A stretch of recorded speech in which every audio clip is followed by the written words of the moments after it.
Pai, queremos te louvar, te agradecer por o Senhor ser um Deus presente nas nossas vidas.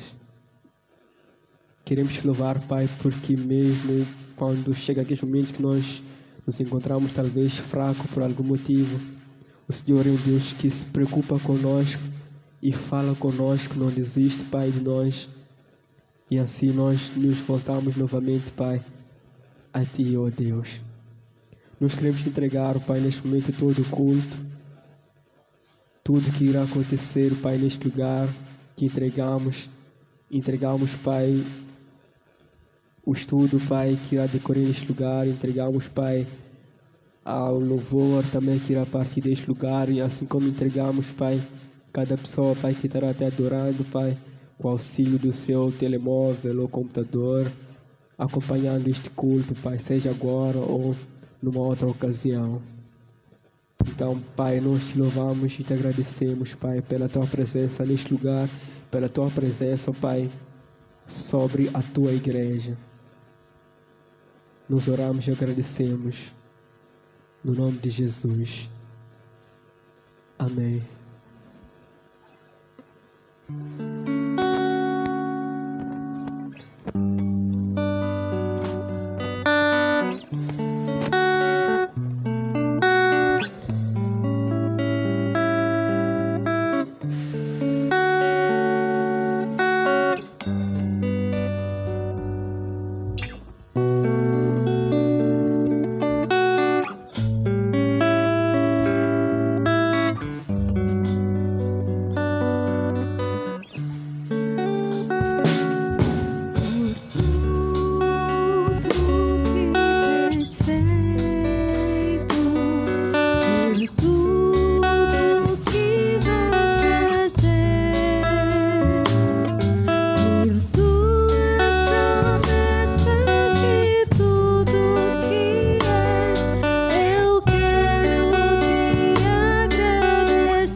te agradeço.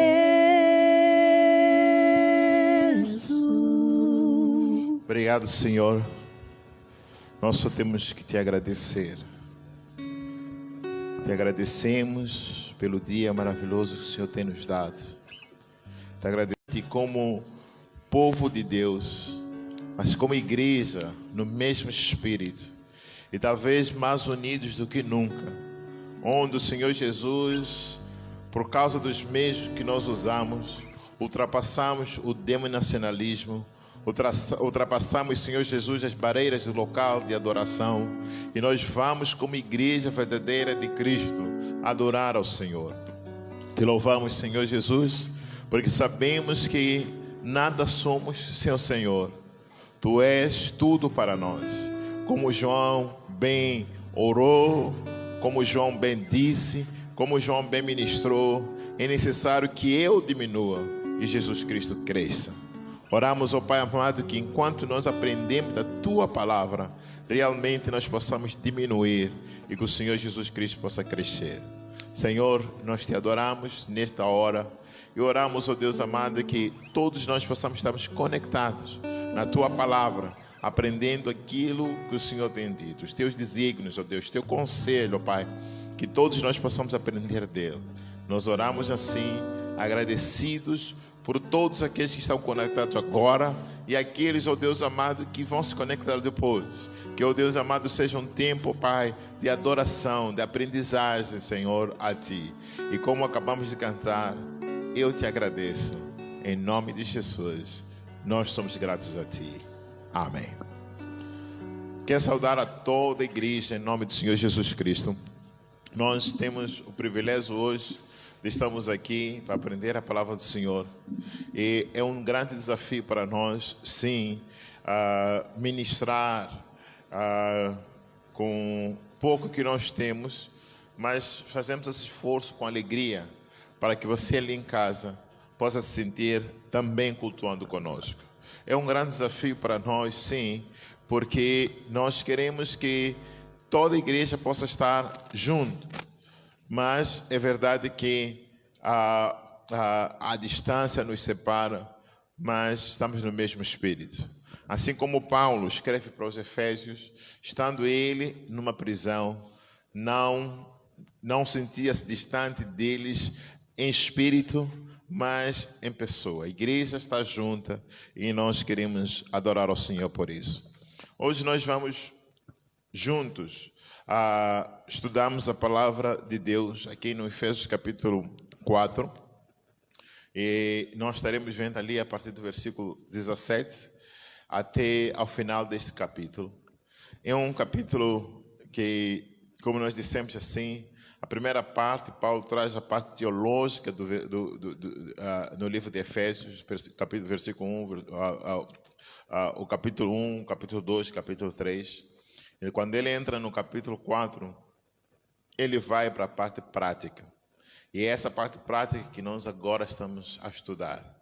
E gostaria que você pudesse abrir a sua Bíblia ali no livro de Efésios capítulo 4 e você possa estar ali e juntos possamos navegar aqui, vendo aquilo que o Senhor tem a dizer.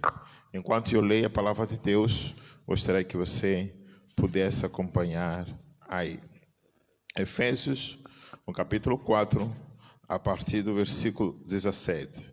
Diz assim: E digo isto, e testifico no Senhor, para que não andeis mais como andam também outros gentios na vaidade da sua mente, entenebrecidos no entendimento, separados na vida de Deus pela ignorância que há neles, pela dureza do seu coração, os quais, havendo perdido todo o sentimento, se entregaram à dissolução, para com avidez cometerem toda a impureza. Mas vós não aprendestes assim a Cristo. Se é que o tendes ouvido, e nele fostes ensinados, como está a verdade em Cristo. Que, quando ao trato passado, vos despojeis do velho homem, que se corrompe pelas concupiscências do engano, e vos renoveis no espírito da vossa mente, e vos revistais do vosso homem, que segundo Deus é criado em verdadeira justiça e santidade. Por isso, deixai a mentira e falai a verdade cada um com o seu próximo, porque somos membros uns dos outros. Irai-vos e não pequeis, não se ponha o sol sobre a vossa ira, não deis lugar ao diabo. Aquele que furtava, não furte mais, antes trabalhe fazendo com as mãos o que é bom, para que tenha o que repartir com o que tiver necessidade. Não saia da vossa boca nenhuma palavra torpe, mas só a que for boa para promover a edificação, para que dê graça aos que a ouvem. E não entristeçais o Espírito de Deus, no qual estáis selados para o dia da redenção. Toda amargura e ira e cólera e gritaria e blasfêmia e toda malícia sejam tiradas dentre vós. Antes, sede uns para com os outros, benignos, misericordiosos, perdoando-vos uns aos outros, como também Deus vos perdoou em Cristo. Amém? Que o Senhor abençoe a leitura da sua palavra. Amados, como nós dissemos assim, viemos de uns versículos onde Paulo ministra, né, agora as partes práticas, e nós vimos algumas coisas. Ele começou, né, aqui ministrando um pouquinho, rogando, pedindo a nós, como prisioneiros do Senhor, que nós possamos andar, possamos viver da maneira digna da nossa vocação. Ele também nos chama para nós podermos continuarmos unidos no Espírito. Como quem estava dizendo assim para nós, você e eu estávamos sem Cristo Jesus, nós estamos desunidos em Espírito. Mas em Cristo Jesus nós estamos unidos em Espírito. Mas ele nos chama a atenção para nós estarmos também, para fazermos esforço para estarmos unidos na fé. É essa a parte mais difícil na nossa vida, porque até em espírito podemos estarmos unidos, porque não temos como não estarmos, se estamos com o mesmo espírito, e o Espírito de Deus testificou com o nosso espírito que somos filhos de Deus, então nós temos o mesmo Senhor e temos o mesmo espírito. Mas estamos na unidade da fé, é a parte mais difícil. E Paulo começou ali mostrando assim como é que isso vai acontecer, mostrando assim sobre os dons que Deus concedeu a cada um, né? Especialmente a algum grupo especial, apóstolos, mestres, pastores, profetas, evangelistas, para que esses fossem aqueles que edificassem a igreja, para que de uma forma muito especial vivessem nessa unidade da fé e pudessem ministrar essa palavra, fazer a obra do evangelho, né? De uma forma saudável, com maturidade, porque eles estão sendo edificados para estarem unidos no corpo pela fé.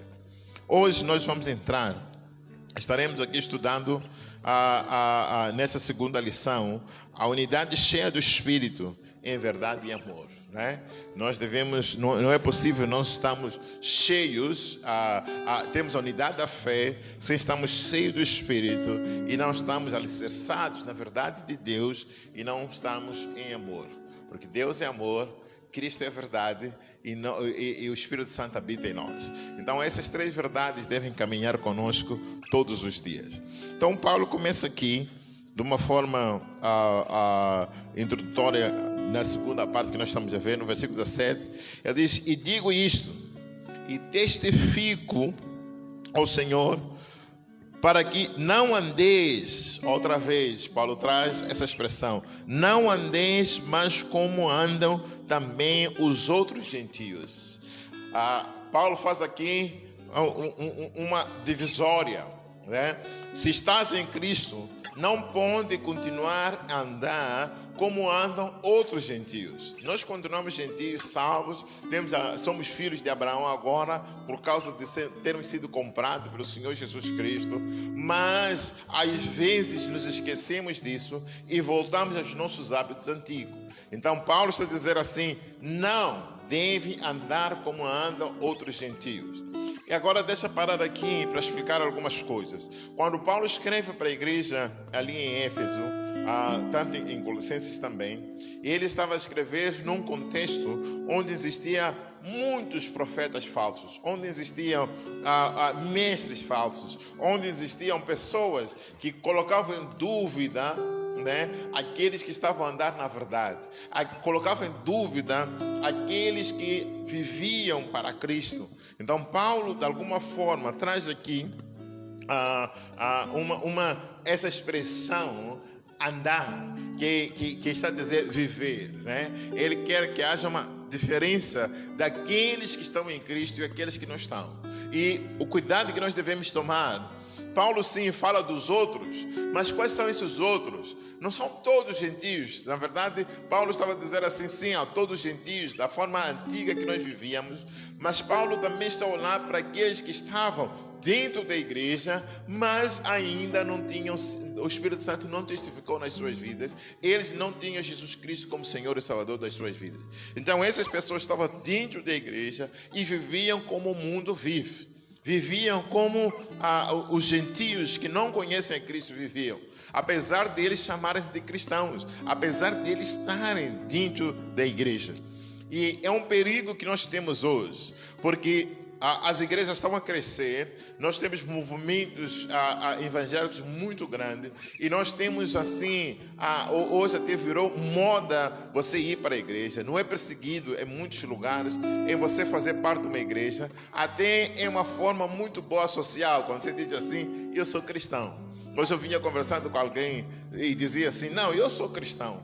E na conversa que nós estamos a ter, eu perguntei, mas por que você considera-se cristão? Não, porque eu vou à igreja. Ok, mas você acha que ir à igreja torna você cristão ou torna-se uma pessoa frequentadora de um local de culto? Ele parou e disse, mas qual é a diferença? Né? Então nós estamos nesse contexto aqui, quando Paulo começa a dizer assim, não andeis, né? Para que não andeis mais como também os outros gentios, né? Como andam também os outros gentios, na vaidade da sua mente. Escuta, Paulo está dizendo assim, e Paulo vai falar isso outra vez lá embaixo. Paulo está dizendo assim que eles não são conduzidos pelo Espírito. Cristo não é o centro da sua vida.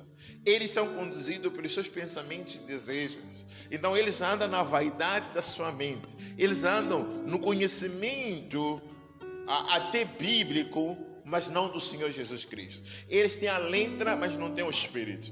O Espírito não testificou no seu coração. Então Paulo está dizendo assim, não andeis como esses andam, porque há uma vaidade, e a vaidade deles é do seu pensamento, da sua mente. E hoje nós temos muitas pessoas que conhecem a Bíblia. Me lembro de um professor, que foi meu professor, e ele sempre trazia a Bíblia consigo. Ele discutia a Bíblia intelectualmente, mas não acreditava em Deus. Então, uma vez que confrontamos, eu convidei ele para um estudo bíblico, e ele disse assim, não, eu não hei de ir, porque senão eu vou atrapalhar o estudo. Então, discutimos fora, né, de qualquer, do recinto escolar e do recinto de culto, e foi uma discussão saudável, mas ele continua a bater com o pé, que eu acredito, olho para a Bíblia como um livro qualquer, que tem muitos ensinamentos, por isso eu leio, mas eu não acredito no Deus que se fala. E Paulo está a lidar com essas pessoas, que têm uma mente brilhante, e anda na vaidade da sua mente, tem um conhecimento da Torá, tem um conhecimento dos profetas, tem um conhecimento dos escritos, tem um conhecimento maravilhoso, mas eles não andam em espírito. Agora, algumas lições que nós queremos tirar aqui, né? Que nós podemos aprender aqui nesse texto, né? Como cristão, temos a capacidade de nos despojarmos do velho homem e do comportamento inútil. Veja só, ele continua. Esses andam na vaidade da sua mente, entenebrecidos no entendimento, separados da vida de Deus pela ignorância que há neles, pela dureza do seu coração. Então Paulo está a dizer, esses estão cegos por aquilo que eles acreditam em coisas interessantes. Eu estava assistindo outro dia a televisão e estava ali alguém muito interessante a dizer assim, eu acredito que nós não morremos. Nós morremos e voltamos a viver, voltamos a morrer, voltamos a viver e continuamos assim sucessivamente aqui a viver no mundo. Eu acredito na morte e acredito na ressurreição. Acredito que há vida após a morte, porque meu espírito não morre, porque eu sou espírito e eu não vou morrer. Assim, não vou ter, o meu fim é contínuo, né? Ou você vai para o inferno, ou você vai para Deus, e você vai ter comunhão com Deus para toda a vida. Sim, eu acredito nisso, mas eu não acredito na reencarnação. Não acredito que alguém vai voltar a viver neste mundo depois da sua morte física aqui. Você mora aqui e você foi embora. Por isso eu não gosto daquela expressão que nós usamos muito, né? Ele nos deixou fisicamente, né? É uma expressão muito complicada, especialmente para nós africanos, porque nós não acreditamos que ele morreu. Nós acreditamos que o corpo dele sim está ali, mas o espírito continua pairando aqui. Por isso há adoração de espíritos. Talvez em outros contextos pode ter um significado diferente, mas para nosso contexto, que acreditamos que o espírito das pessoas que moram, estão ao nosso redor, é muito complicado. Então eu prefiro colocar faleceu, morreu mesmo, né? Então não há aqui né? Como é que é? Deixou-nos como é? Deixou-nos espiritualmente, sei lá como é que se diz, né? A sua carne, mas ele está aqui. Não, ele faleceu. Então nós temos que ter cuidado nas expressões e no conhecimento que o mundo nos oferece para conosco. E continua aqui Paulo ministrando para nós de uma forma única. Ele diz assim: os quais, havendo perdido todo o sentimento, se entregaram à dissolução, para com avidez cometerem todo tipo de impureza, toda impureza. É interessante que há um estudo feito que mostra que hoje nas igrejas, os jovens nas igrejas rapidamente perdem a virgindade, tanto homens como mulheres. É interessante que são pessoas que cresceram no meio evangélico, mas ainda não entenderam sobre a verdadeira salvação em Cristo Jesus. É interessante que nós vivemos numa época onde os casais traem-se uns aos outros, né? Nós temos divórcios, nós temos os mesmos problemas. É interessante que pessoas que são cristãs têm escândalos financeiros, né? Acabam parando na cadeia, mas são pessoas que vão à igreja. É interessante que nós fazemos as mesmas coisas que o mundo faz. E Paulo está a dizer assim que nós devemos ser diferentes. E a razão de nós fazermos isso, ele está a explicar aqui, né? Nós, diz assim, havendo perdido todo o sentimento, se entregaram à dissolução, né? Para com avidez cometerem toda a impureza, né? Veja só, diz que perdemos. Aquele que não está em Cristo nunca teve, né? Então, aquele que está na igreja pode ouvir a palavra, mas se não experimentar Jesus Cristo como Senhor e Salvador, então essa pessoa não há de experimentar aquilo. Você pode fazer a pergunta aí, se for possível, nós conseguiremos responder. Então, diz assim: mas vós não aprendestes assim a Cristo. Vós não tendes aprendido assim de Cristo. É necessário que vocês entendam que quem está em Cristo Jesus tem um novo ensinamento. Essa pessoa compreende a beleza do Evangelho e vive o Evangelho, né? Então, no serviço deve ser diferente. Não precisa de chefe estar ali para você fazer o que é certo. Você vai fazer porque você é responsável e você faz como para o Senhor. E nós vamos ver isso mais adiante. Então Paulo está a introduzir aqui a praticidade. E depois ele vai trazer com detalhes isso no casamento, no relacionamento entre marido e mulher, no relacionamento entre pais e filhos. Vai trazer isso no relacionamento entre senhores e empregados. Vai trazer isso aqui de uma forma maravilhosa. Então aqui ele começa a introduzir esse e o que ele quer nos dizer, né? Ele diz assim: vós não tendes aprendido assim. Se é que o tendes ouvido, nem lhe foste ensinado como está a verdade em Cristo. Como é esta verdade em Cristo, né? Aqui tem um erro. Então, nós falamos assim: nós estamos em Cristo, nós devemos caminhar em Cristo, e a verdade que nós aprendemos nos prende a fazermos o certo, né?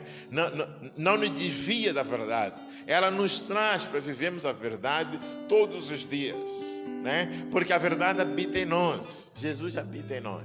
Se a verdade habita em nós, eu vivo na verdade, né? Então eu caminho na verdade. Então Paulo continua de uma forma única, ministrando sobre isso. Então aqui nós temos ele trazendo algumas coisas. Deixa eu fazer um resumo rapidinho, né? Não andar como os gentios andam, né? Versículo 17 a 19, né? Não andar na futilidade da mente, né? Não endurecer o seu coração, não andar na ignorância. Quando você endurece a sua mente, o seu coração, você navega como ignorante, né? Diz: meu povo perece porque lhe falta conhecimento. Então a ignorância destrói. A ignorância nos leva a vivermos alienados de Deus, né? Assim como a violência, a ignorância faz conosco, né? E também ele nos desafia que possamos, não estamos ligados a esse sentimento do passado. Mas ele traz aqui o contraste. Se nós não andamos como os gentios andam, como nós devemos andar? É isso que estamos a ver agora. A partir de agora ele diz assim: se vocês têm ouvido isso, versículo 22, que quando ao trato passado vos despojeis do velho homem, que se corrompe pela concupiscência do engano. Quanto ao velho homem, ele se corrompe com a concupiscência do engano. Então, nós devemos, despir-nos, despojar-nos. Devemos tirar aquilo que era a nossa identidade passada. Porque agora nós temos uma nova identidade. Nós temos uma nova identidade em Cristo Jesus. Então, nós devemos nos despojar daquilo que é passado. Devemos nos revestir, né, do novo homem.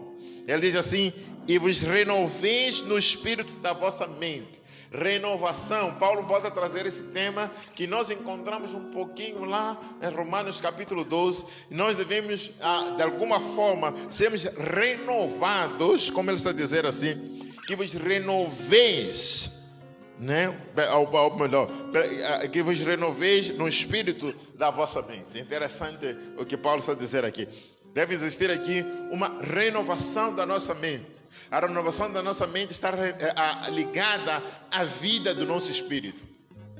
Se o Espírito Santo não testifica o nosso espírito, é impossível ter renovação da mente. Então, nós podemos encontrar muitas pessoas boas e inteligentes, mas nós nunca vamos encontrar uma pessoa renovada na sua mente se o seu espírito não foi ressuscitado. Se não há vida, porque ela estava morta. Se não há vida no espírito, não há renovação da mente.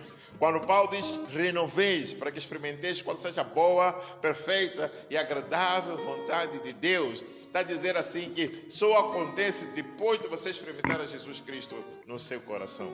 Então aqui há alguma coisa que Paulo já ministrou sobre isso antes. Capítulo 2, ele fala como nós podemos ter essa salvação. Ele nos mostra com detalhes como é que nós podemos experimentar um relacionamento com Cristo Jesus. Então ele continua, né? E vos revistais do novo homem, que segundo Deus é criado em verdade, em verdadeira justiça e santidade. Deve existir renovação em nós do novo homem, que é criado em justiça e verdade, né? Verdadeira justiça e santidade. Duas coisas Paulo está nos chamando a atenção. Não é possível você estar em Cristo e não ser santo. Não é possível, né? Eu vejo pessoas a justificar pelo seu pastor, pelo seu líder, porque ele traiu, porque mas ele é um homem santo de Deus. Então, se ele trai, significa que é a mulher que é culpada, né? Ele é santo. Não. A santidade requer um estilo de vida diferente do mundo. Um homem de Deus não trai sua esposa. E se trair, tem que ter a capacidade de se arrepender. Nós vamos falar isso lá no final. O que é isso de arrependimento ou de perdão, né? Como é que você recebe o perdão? Então nós estaremos a falar um pouquinho sobre isso mais adiante. Então Paulo mostra-nos aqui que deve existir uma renovação, né?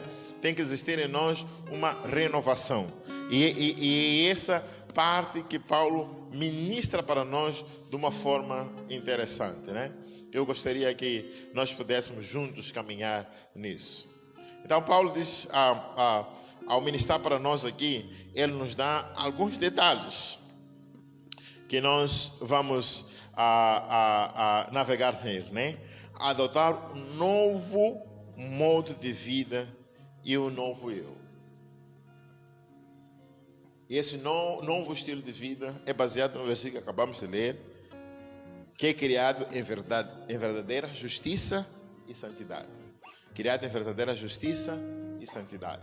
Aí nós começamos a viver uma vida diferente, uma vida que agrada ao Senhor, uma vida que realmente é diferente daquilo que o mundo oferece. É isso que nós devemos viver.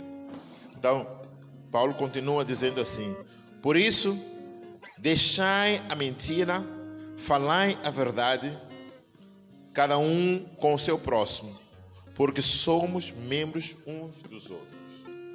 Veja o que eu estava a dizer, que Paulo fala de gentios, mas ele está falando de gentios dentro do mundo cristão. Gentios que vivem uma vida que não glorifica a Deus, apesar de se identificar como cristãos, como pessoas do caminho. Então Paulo está dizendo assim, agora ele já começa a chamar uma direta atenção para todos nós. Ele diz assim: deixai a mentira. Em outras palavras, isso não deve fazer parte de vós. Eu queria fazer aqui um resumo do livro de Efésios, olhando para o velho eu e o novo eu. Quero agradecer a George Stagg por essa parte que eu vou ler aqui, que ele coloca simplificado de uma forma muito... O velho eu e o novo eu. Vou ler o velho eu e o novo eu. No velho eu, nós somos filhos da ira e do juízo.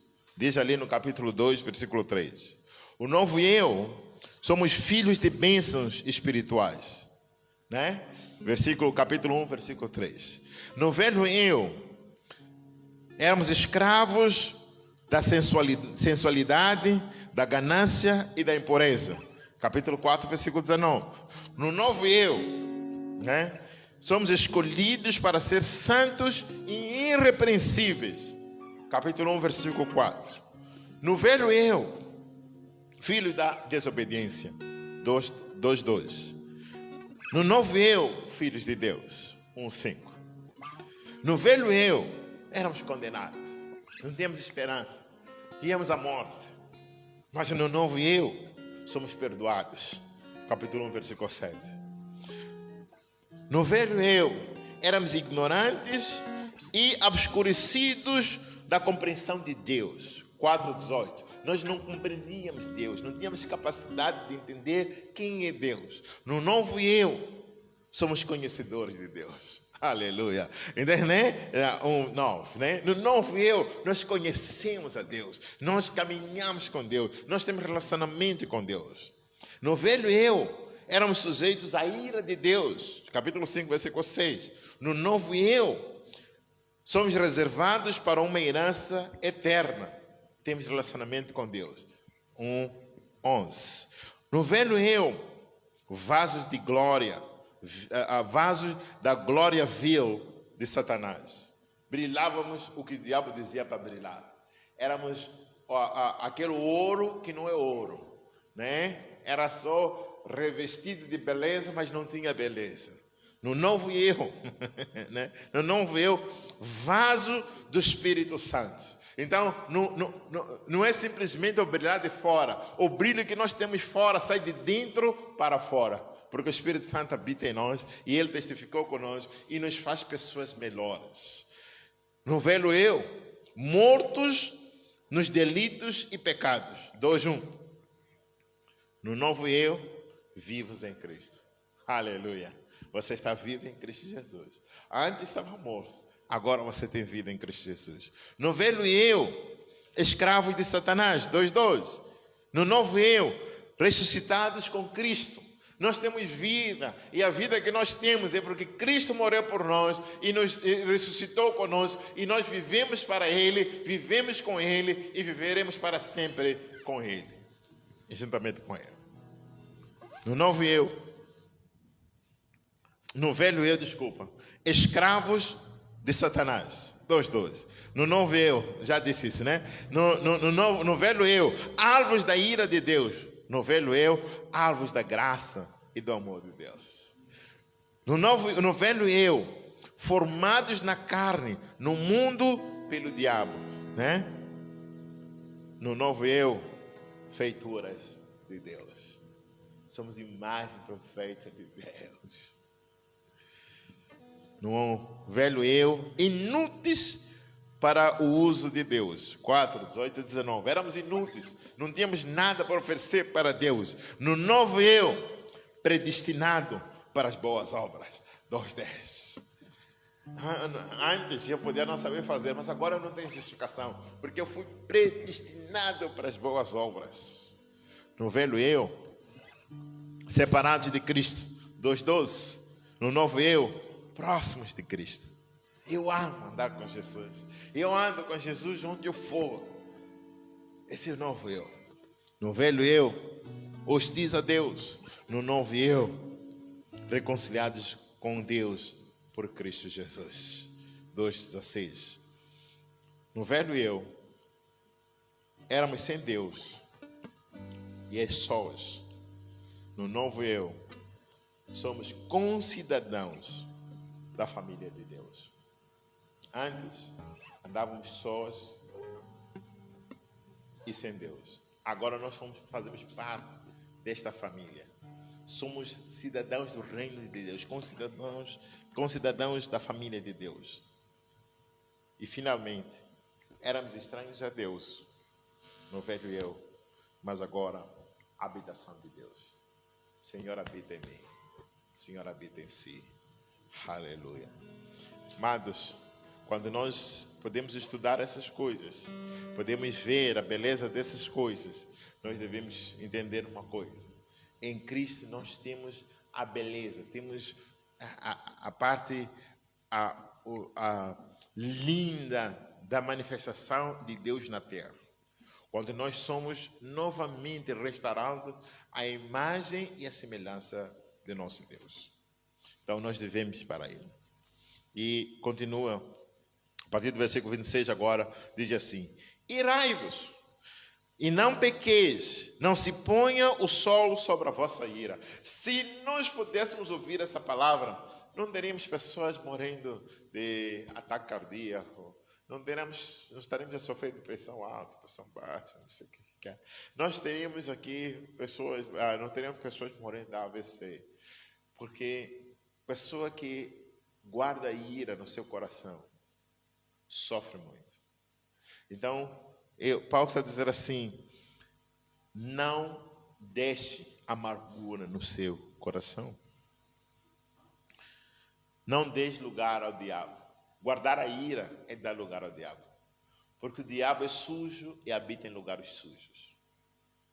É como bactérias, né? Nós hoje falamos de lavar as mãos sempre, proteger-nos, né? O diabo mora em lugares sujos. Amado, não brinque, não permita que na sua vida haja amargura, porque a amargura é sujidade. E essa sujidade vai trazer em si que o diabo encontre espaço para reinar na sua vida. E você não quer que o diabo reine. Ele vive naquilo que é limpo. O Senhor Jesus Cristo vive só no limpo. Por isso Ele purifica-nos de todo o pecado. E Ele habita ali no nosso meio conosco. Ele continua dizendo assim: aquele que furtava, prático, não roube mais. Você roubava, não roube mais. Não, aqui nem temos nada para falar. É muito prático. Não faça isso, faça isso aqui, né? Aquele que furtava, não furte mais. Antes trabalhe fazendo com as mãos o que é bom, para que tenha o que repartir com o que tiver necessidade. Aquele que roubava, não rouba mais. Aquele que enganava, não engane mais. Aquele que era sanguessuga, não seja sanguessuga. Aquele que se alimentava dos outros, não se alimente dos outros. Deus te deu a capacidade de você poder fazer alguma coisa. Você pode fazer, às vezes vai ser pouco, mas você está fazendo, do que ser uma pessoa que não faz nada. Todos nós temos capacidade de fazer alguma coisa. E nós ficamos maravilhados quando vemos pessoas sem braços, desenhando com o seu pé, sem pernas, fazendo coisas maravilhosas, sem capacidade nenhuma, estudando, tornando pessoas, sem capacidade de se comunicando-se através da máquina, mas sendo grandes matemáticos, físicos, engenheiros. Amado, todos Deus nos deu capacidade. E não importa como você tenha nascido, importa que se você nasceu, Deus te deu a permissão que você nascesse, e você crescesse, e você vivesse. Ele também te dá a condição de você fazer a sua vida. Em Moçambique nós temos muitas crianças escondidas nas casas porque elas têm certa deficiência. E a criança vai crescendo, deixa de ser criança. Com a deficiência não desenvolve nada, porque os pais acreditam que basta ser deficiente, não presta para nada. Nós temos muitas pessoas assim neste Moçambique afora. E graças a Deus para organizações que estão a trabalhar para libertar essas crianças, esses adultos, e dar a eles a oportunidade de eles conviverem com uma pessoa normal. Ter qualquer deficiência ou atraso mental, seja o que for, não lhe faz inútil na sociedade. Essa pessoa ainda é útil, porque se Deus permitiu que ela vivesse, é que Deus vai lhe dar forma dela sobreviver, vai lhe dar forma dela viver com todo o seu trabalho, de uma forma ou de outra, em nome do Senhor Jesus Cristo. Então eu quero crer nisso. Então diz assim, onde é que eu estou? Quero que eu fortava no versículo 29. Não saia da vossa boca nenhuma palavra torpe, mas só a que for boa para promover a edificação, para que dê graças aos que a ouvem. Versículo 29. Paulo está muito prático aqui, então aqui não tem muito o que explicar. Da vossa boca não saiam palavras insultuosas, não saia fofoca, não saiam palavras de inveja, não saiam palavras, da vossa boca saiam palavras que edificam. Então Paulo está fazendo a diferença. O que Paulo está dizendo assim: aqueles que pretendem que conhecem a Cristo vivem de fofocas, vivem de, como diria-se na gíria, detonar outros, acabar com os outros. Mas aqueles que estão em Cristo vivem de edificação.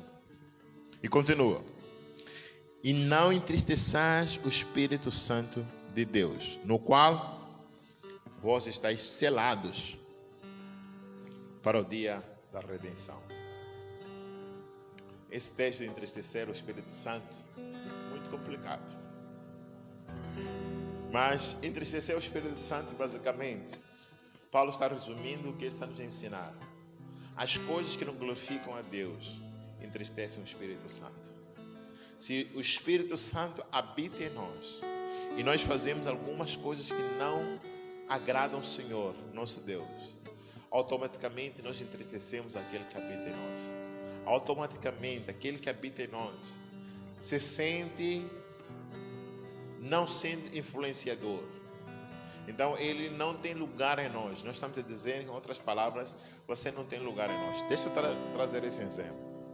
Como se você fosse casado e você chegasse à sua casa, seja você um marido ou você esposa, e o seu esposo ou a sua esposa te tratasse como se você não fosse parte daquele lugar, te ignorasse, né? Imagina você voltasse de serviço e encontrasse todos os teus sofás, todos eles amarelos, porque é a cor que a sua esposa gosta, ou encontrar uma outra cor e vocês não falaram sobre isso, e voltasse outro dia e encontrasse a sua casa pintada de uma outra cor, e voltasse e você não tem palavra naquela casa, você vai sentir-se ignorado. E você vai ficar triste, porque eu estou a ser ignorado nas decisões que devíamos tomar juntos, mas ela está a tomar sozinho, ou ele está a tomar sozinho. Quando você é ignorado, você sente-se triste. Então, não entristeçais o Espírito Santo. E vai mais fundo. Eu estou a trazer aqui de uma forma muito prática, para que você entenda isso aí. Entristecer o Espírito é muito poderoso. Estou a correr para a conclusão. E não entristeçais o Espírito Santo, no qual estáis selados para o dia da redenção. Toda armadura e ira, e cólera, e gritaria, e blasfêmia, toda malícia, sejam retiradas dentre vós. Antes, sede uns para com os outros, benignos, misericordiosos, perdoando-vos uns aos outros, como também Deus vos perdoou. O último versículo, que eu vou pular os dois e volto para os outros. O último entra numa área que nós desconhecemos pouco, não gostamos dela, que é perdão. Paulo diz assim: antes sede uns para com os outros, benignos, bons, né? Misericordiosos, né? Colocando-se no lugar dele, tendo a capacidade de entender que ela não tinha a capacidade de resolver isso por ela mesma. Misericordiosos, perdoando-vos uns aos outros. É interessante que no mundo cristão nós ouvimos muitas coisas interessantes sobre perdão, mas deixa eu trazer assim de uma forma muito simples. E eu dizer para você: Erei, me perdoa. Isso não é pedir perdão. Pedir perdão é eu dizer: erei mentindo para si. Me perdoa. Veja a diferença. Erei, perdoa. Ou peço desculpa. Acabou. Uma pessoa que pede perdão, amado, ela reconhece o seu estado de erro, de engano, que eu me enganei, eu estou errado, e eu venho diante de ti, eu vou pedir perdão. E tem outra parte da moeda.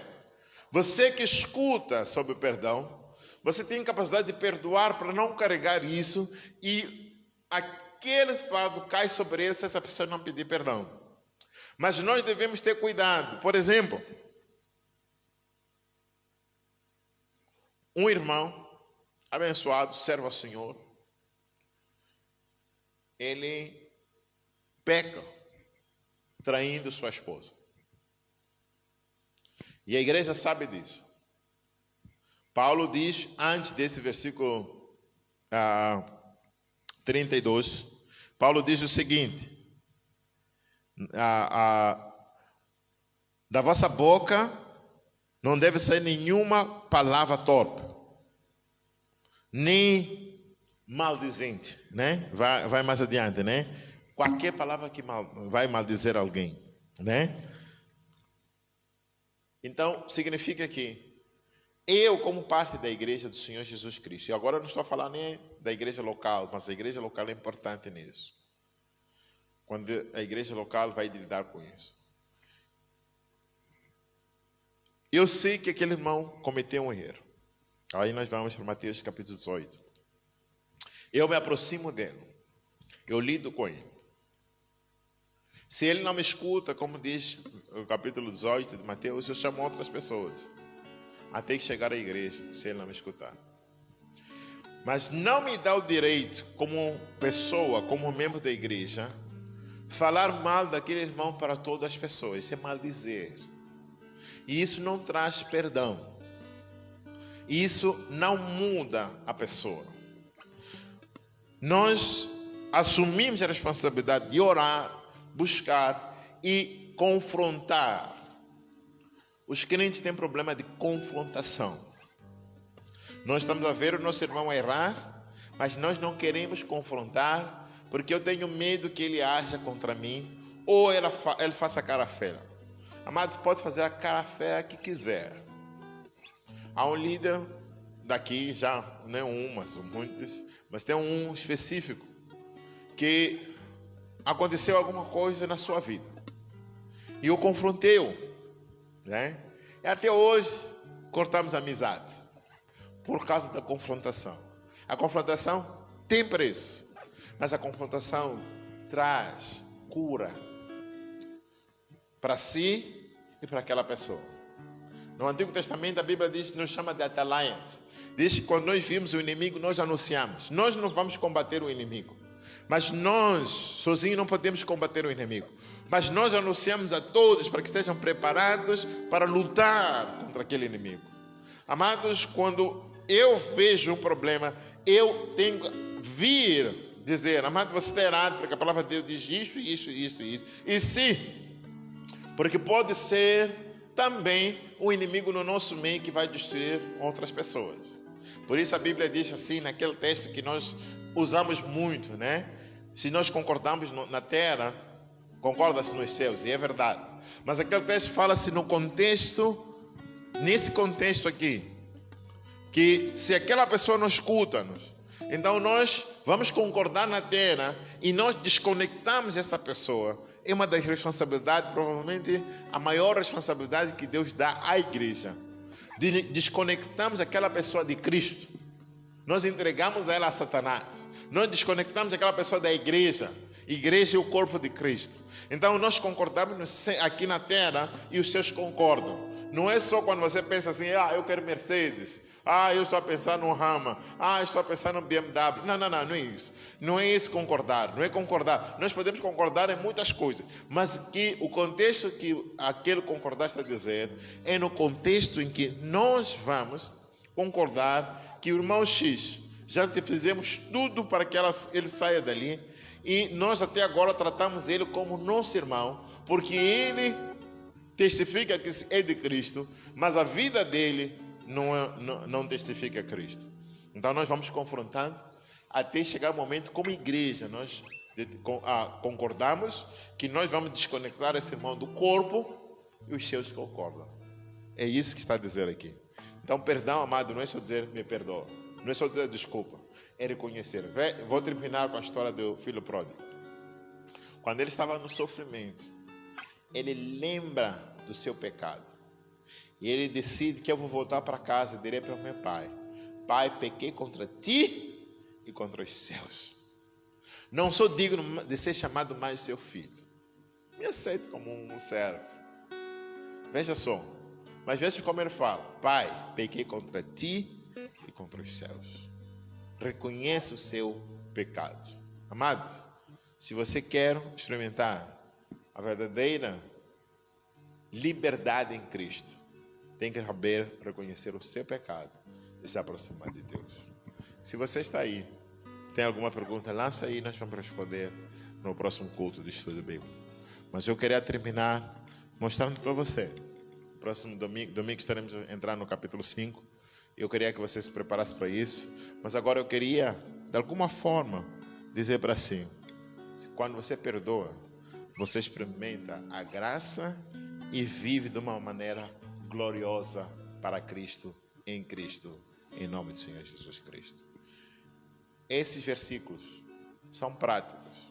Não mente mais, deixa mentir, deixa a vida sensual, deixa isso aqui, permanece em Cristo, vive uma vida santa, piedosa em Cristo Jesus. Eu quero orar consigo. Pai, em nome do Senhor Jesus Cristo, nós somos gratos por termos sido salvos. Mas a salvação é um processo contínuo. Fui salvo, estou sendo salvo e serei salvo naquele dia da redenção. Em outras palavras, fui redimido e serei redimido. Então, esse processo, Pai, daquela redenção do pecado, da morte, é contínuo na minha vida. E um dia vou ser redimido para a glorificação, onde estarei juntamente com meu Pai. Então eu oro, Deus, que possamos, nessa caminhada que Paulo nos diz, andeis, possamos viver de acordo com a Tua palavra, para que nós possamos manifestar que nós vivemos em santidade na nossa vida e vivemos para Cristo. Não mais vivo eu, mas Cristo vive em mim. Oramos agora, pedindo a bênção sobre aqueles que nos ouvem. E oramos também ao Senhor Jesus para a pastora, um amigo que neste momento está ali no hospital, precisando da intervenção do Senhor. Toque nele, restaura nele. E Senhor Jesus, seja com o pastor também que perdeu seu filho ali na Zambésia. Pai amado, nós oramos que o Senhor esteja, Senhor, o Pai amado, com ele. Oramos também pelo pequeno Timóteo, ó Pai, que o Senhor possa intervir de uma forma milagrosa na vida dele. Mesmo quando os médicos dizem já não tem mais para fazer, Pai, sê com ele, ó Pai. Nós somos gratos, Senhor, porque sabemos que Tu és um Deus que faz maravilhas. És um Deus que ainda opera milagre hoje. E, Senhor, uma palavra Sua muda a nossa história. Nós oramos assim, com muita gratidão e com muito louvor, no nome do Senhor Jesus Cristo. Amém. Mas nós vamos tentar terminar sempre dentro de uma hora. Às vezes passamos um pouco, perdoe-nos. Então hoje estamos a terminar aqui. Já estamos na hora, que Deus possa abençoar. E nós voltamos juntos domingo, às 9h30, juntos, aqui nesse lugar, se Deus o quiser. Amém.